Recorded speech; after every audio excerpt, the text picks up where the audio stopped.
अवधूत चिंतन श्री गुरुदेव दत्त श्री स्वामी समर्थ। तुम्हा सगळ्यांचं माझ्या यूट्यूब चॅनलमध्ये खूप खूप मनापासून स्वागत करते। आशा व्यक्त करते खुश असाल, मस्त असाल आणि स्वामींच्या सेवेमध्ये रममाण असाल।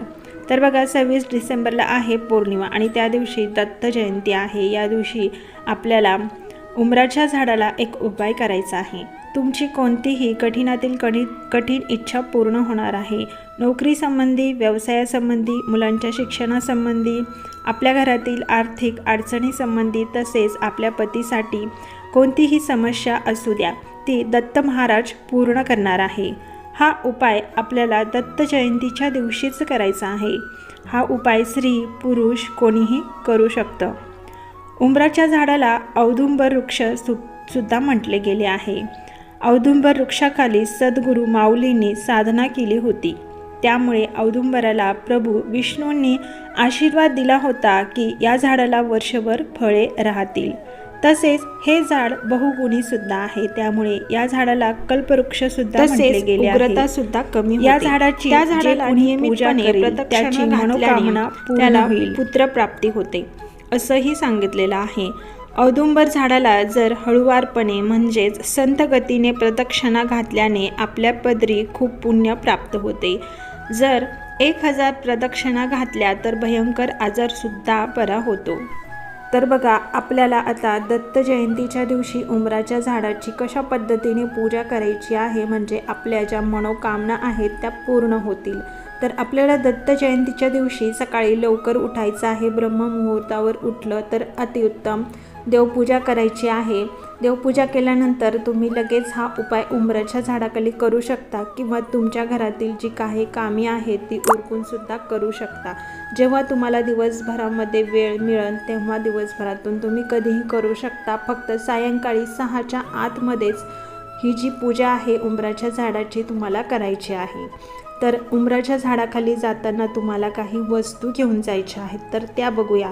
तर जाताना तुम्हाला एक तांब्या भरून घेऊन जायचा आहे, तुपाचा दिवा घेऊन जायचा आहे, फुलवात घेऊ शकता किंवा जोडवात घेऊ शकता, पण शुद्ध गाईच्या तुपाचाच दिवा तुम्हाला घ्यायचा आहे। त्याचबरोबर तुम्हाला पिवळी फुलं घ्यायची आहे। त्यानंतर तुम्हाला जे तांदूळ असतात त्यामध्ये थोडीशी हळद टाकायची आहे आणि ते जे तांदूळ आहेत ते पिवळे करून घ्यायचे आहेत।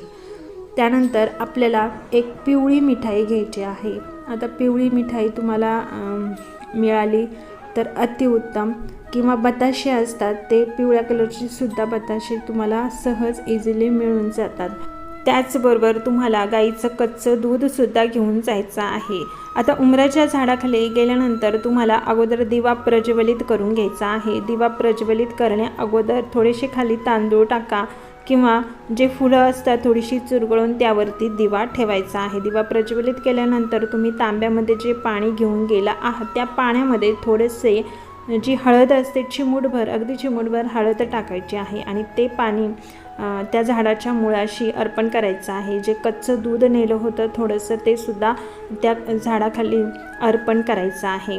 त्यानंतर जी फुलं नेली आहेत पिवळी फुलं ती सुद्धा ठेवायची आहे। त्याचबरोबर तुम्ही मिठाई नेली होती ती पिवळी ती सुद्धा दत्त महाराजांना प्रसाद म्हणून तेथे ठेवायची आहे। अगरबत्ती लावायची आहे।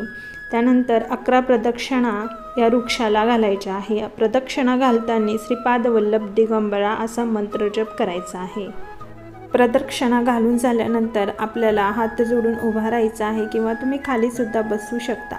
त्यानंतर आपल्या मनातील जी काही इच्छा आहे, आकांक्षा आहे ती दत्त महाराजांना सांगायची आहे। त्यानंतर झाडाच्या मुळाशी जी माती असते ती थोडीशी माती घेऊन यायची आहे आपल्या घरी।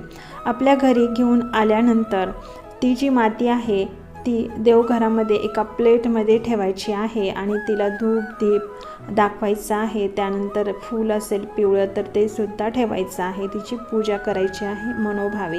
त्यानंतर दत्त जयंतीच्या दुसऱ्या दिवशी ती जी माती आहे ती आपल्या झाडाच्या जी कुंडी असते त्या मातीमध्ये टाकून द्यायची आहे किंवा तुमच्या बागेमध्ये मोकळ्या जागेत जिथे झाड आहे त्याच्या खाली टाकून द्यायची आहे।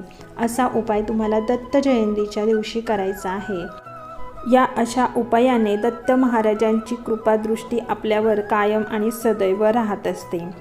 दत्त महाराजांच्या झाडाखाली दत्त तत्व जास्त असते, त्याच्यामुळे ही माती आपल्याला आशीर्वाद देत असते, म्हणजे दत्त महाराज आपल्याला आशीर्वाद देत असते।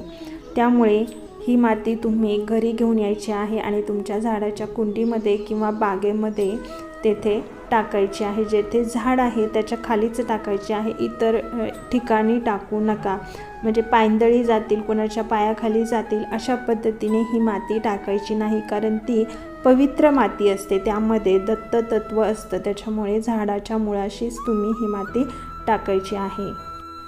तर बघा, अशा पद्धतीचा हा दत्त जयंतीच्या दिवशी करावयाचा अगदी साधा, सोपा आणि प्रभावी उपाय आहे। तुम्हाला वर्षभरातून हा उपाय कधीही करता येणार नाही, पण दत्त जयंतीच्या दिवशी हा उपाय तुम्हाला करता येणार आहे। अगदी साधा आणि सोपा आहे। तर ही सेवा येथेच पूर्ण करते। व्हिडिओ आवडल्यास लाईक करा, हा व्हिडिओ जास्तीत जास्त तुमच्या रिलेटिव्हपर्यंत शेअर करा। चॅनलवर नवीन असाल तर चॅनलला सबस्क्राईब करा, कारण असेच महत्त्वपूर्ण व्हिडिओ तुम्हाला या चॅनलवरती बघायला मिळतील। पुन्हा भेटूया अशाच एखाद्या नवीन आणि महत्त्वपूर्ण व्हिडिओमध्ये। तोपर्यंत